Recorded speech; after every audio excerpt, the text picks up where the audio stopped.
Good afternoon. As you heard, my name is Caroline McCartney, and I get the privilege of addressing you all today because I have spent the last 10 months, give or take a few weeks, serving as the conference youth president.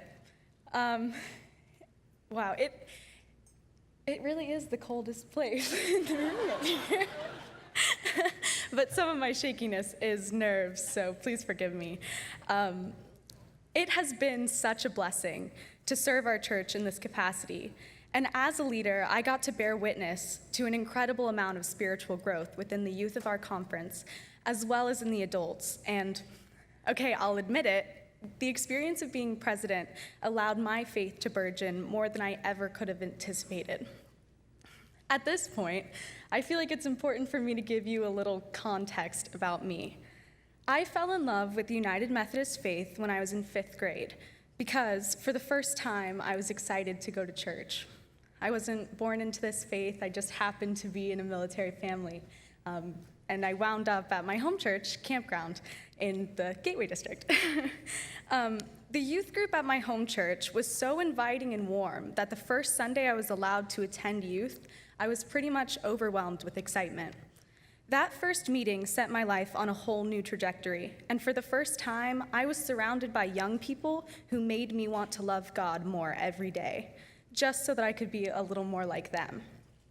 That year, I started attending youth conference events in earnest, where I met even more amazing people and was completely dazzled. Being in love with God, to me, meant and still means serving Him. And the North Carolina Conference Youth Ministry gave me an outlet for service, which in my opinion is the greatest gift a girl with growing pains could be given. Enter the Conference Youth Committee. Being a member of that group, the CYC for short, has meant the world to me, and having my little career culminate in a tenure as president gave me the opportunity to represent my fellow youth, as well as the opportunity to walk shoulder to shoulder and hand with God every day. Most of what I did this year was attend events and pretend to know more than my fellow youth.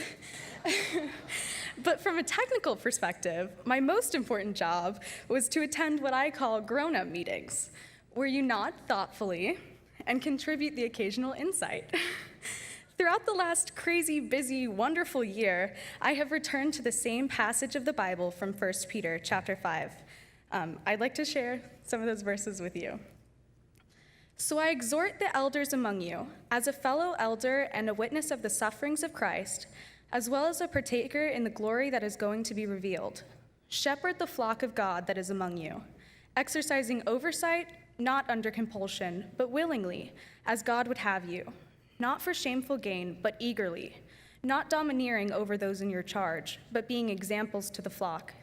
And when the chief shepherd appears, you will receive the unfading crown of glory. Likewise, you who are younger, be subject to the elders. Clothe yourselves, all of you, with humility toward one another.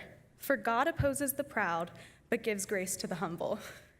Now, I realize that a 17-year-old girl is not really the traditional candidate for the role of an elder, and I hope the real elders in this room will forgive me for resonating with that particular title.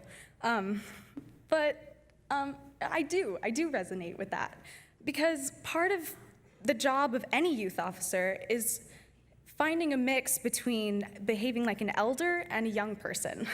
To me, that was the most challenging part of being the youth president, discerning when to be a youth and when to be a president.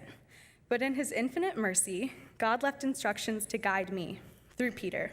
He also put wonderful adults and youth alike in my life to teach me, laugh with me, laugh at me, and most of all, support me. If there's one message I would like to leave with you today, it is this. We are all called to serve the Lord, and sometimes that means we have to lead, but sometimes that means we have to be humble and follow. There will always be someone for you to look up to, and I encourage you to strive to emulate them. But remember that there's always someone who's looking up to you at the same time. So be humble and be a shepherd. You are never too young or too old to learn from someone, and you may be surprised at who manages to teach you. Thank you for your time and for your continued support of youth ministries.